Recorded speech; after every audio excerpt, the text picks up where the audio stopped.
আমার প্রয়োজন এখানে নাই, আমাকে বিদায় দেন, আমি আমার কাজে থাকি, সেখানে আমি ব্যস্ত থাকি। খবর পাচ্ছি প্রধান উপদেষ্টা মহাশয় আর থাকতে চাইছেন না তার পদে। খবরটি প্রথমে বিশ্বাস করতে পারছিলাম না, কিন্তু এবারের খবর শুনলাম সাচ্চা। তিনি সত্যিই চলে যেতে চান নিজের জগতে, ফ্রান্সে। অবৈধ ক্ষমতার দখলদার ডক্টর ইউনূস সারেন্ডার করেছেন, তিনি সরে যেতে চান তার ক্ষমতা থেকে। আমাদের প্রধান উপদেষ্টা অধ্যাপক ডক্টর মোহাম্মদ ইউনূসের তিনি যে রাষ্ট্র পরিচালনায় কতটা অদক্ষ, অযোগ্য, অনভিজ্ঞ এবং তার উপদেষ্টা পরিষদের সদস্যরা সহ তার কাছে। দর্শক, গুরুত্বপূর্ণ নিউজ আপনাকে স্বাগতম। আজকের ভিডিওতে আপনাদের সামনে বেশ কয়েকটি গুরুত্বপূর্ণ ভিডিও ফুটেজ নিয়ে হাজির হয়েছি। দর্শক, আজকের ভিডিও শুরুটা দেখে বুঝতে পেরেছেন আজকের নিউজটা কতটা গুরুত্বপূর্ণ হতে চলেছে। এমনকি দর্শক, আজকের নিউজে কী ধরনের ভিডিওগুলো আপনারা দেখতে চলেছেন।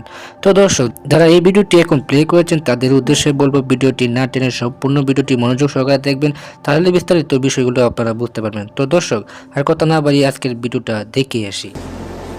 আপনারা যদি আমার উপরে বিশ্বাস রাখেন, আমার উপরে ভরসা রাখেন, তাহলে নিশ্চিত করেন যে দেশে কোনো জায়গায় তার উপরে হামলা হবে না। এটা আমাদের প্রথম দায়িত্ব। এটা যদি আমি করতে না পারি, এটা আমার কথা যদি না শুনে লোকরা, তাহলে আমার প্রয়োজন এখানে নাই, আমাকে বিদায় দেন, আমি আমার কাজে থাকি, সেখানে আমি ব্যস্ত থাকি। যদি আমাকে প্রয়োজন মনে করেন, তাহলে আমাকে প্রয়োজন মনে করলে আমাকে দেখাতে হবে যে আমার কথা আপনারা শুনেন। আমার কথা না শুনলে আমার কোনো প্রয়োজন নেই। আমার প্রথম কথা হলো, আপনারা বিশৃঙ্খলা থেকে দেশকে রক্ষা করেন, আপনারা সহিংসতা থেকে দেশকে রক্ষা করেন, যাতে আমরা যা আমাদের ছাত্ররা আমাদেরকে পথ দেখায় সেই পথে আমরা। দর্শক, কাপাকাপি শুরু হয়ে গেছে ইউনূস শিবিরে। ব্যক্তিগতভাবে ভীষণ নার্ভাস হয়ে গেছেন ডক্টর ইউনূস।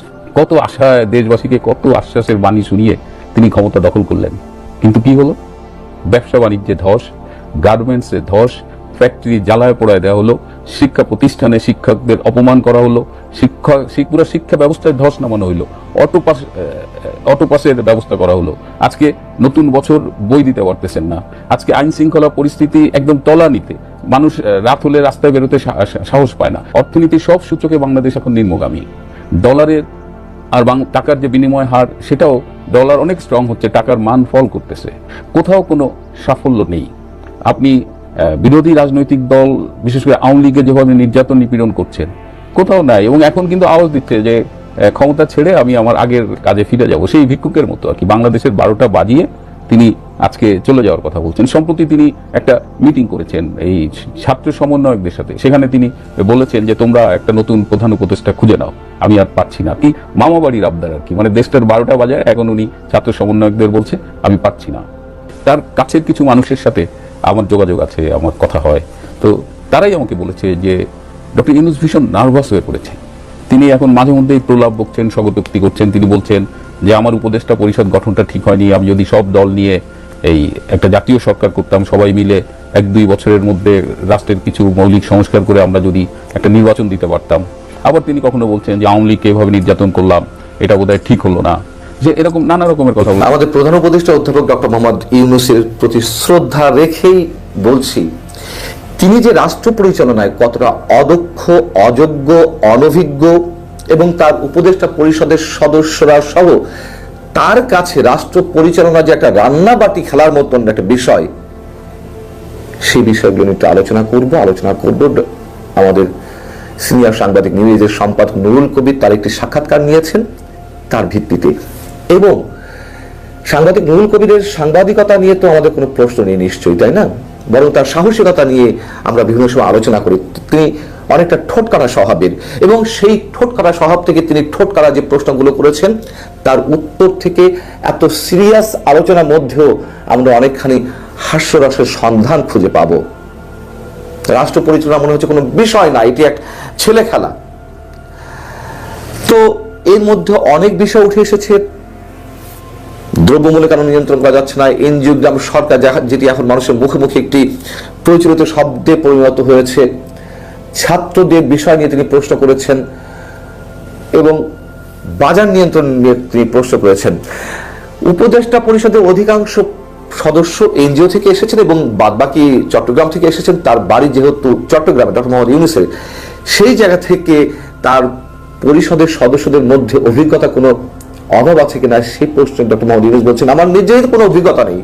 পারফরমেন্স নিয়ে, উপদেষ্টা পরিষদের সদস্যদের পারফরমেন্স নিয়ে তিনি সন্তুষ্ট কিনা তার উত্তরে তিনি বলেছেন, আগে তো নিজের পারফরমেন্স দেখতে হবে, আমি তো নিজের পারফরমেন্স ভালো করে করতে পারছি না, স্বীকার করছেন হাসতে হাসতে, কিন্তু কথাগুলো তো সত্য। খবর পাচ্ছি প্রধান উপদেষ্টা মহাশয় আর থাকতে চাইছেন না তার পদে।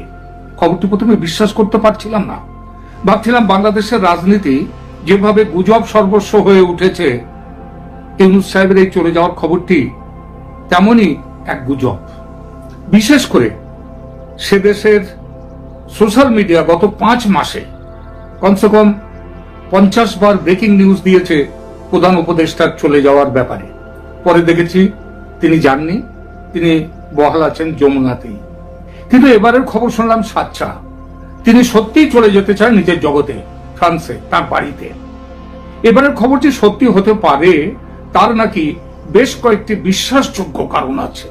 কি সেই কারণগুলো দেখা যাক, এবং সেগুলো দেখার পর বিবেচনা করা যাবে এইসব কারণের জন্য তার চলে যাওয়া, এই যে সম্ভাবনাটা, যে খবরটা উড়েছে, সেটা সত্যি হতে পারে কিনা। সবচেয়ে বড় কারণ আমার মনে হয় যে বৈষম্য বিরোধী ছাত্র আন্দোলনের সমন্বয়ক বা নেতাদের মধ্যে তীব্র অন্তর্বিরোধ। এটা কোনো গবেষণার বিষয় নয়, একেবারে স্পষ্ট। সরকারের ভিতরে থাকা সমন্বয়কদের সঙ্গে সরকারের না থাকা সমন্বয়ক নেতাদের মধ্যে যে বর্তমানের সম্পর্ক প্রায় মুখ দেখা দেখি না থাকার পর্যায়ে চলে গেছে, চওড়া ফাটল। এই ফাটলের জন্য উপদেষ্টা নেতারা লো প্রোফাইল মেনটেন করতে বাধ্য হয়েছেন। এখন গত প্রায় সপ্তাহখানেক মিডিয়া থেকে প্রায় অদৃশ্য, তারা যেন আউটকাস্ট হয়ে গেছেন। যাদের জন্য ইউনূস সাহেব ক্ষমতায় এসেছেন, সেই মাহফুজ আলম, তারপরে নাহিদ ইসলাম, এদের সেই যুবকদের মধ্যেকার এই ফাটল, তখন সার্জিস, হাসনাত, এরাও মুখ্য ভূমিকায়। তো এই যে ফাটল সেই যুবকদের মধ্যেকার, আজকের এই ফাটল তাকে, মানে ইউনূস সাহেবকে একেবারে আশাহত করে দিয়েছে। বুঝেছেন যে যুবকরা নতুন বাংলাদেশ গড়বে বলে তিনি তাদের প্রশংসায় পঞ্চমুখ হয়ে আমেরিকাতে একেবারে বিশাল বিশাল ভাষণ দিয়েছেন, সেই যুবকরা আজ আর তাদের জায়গায় নেই।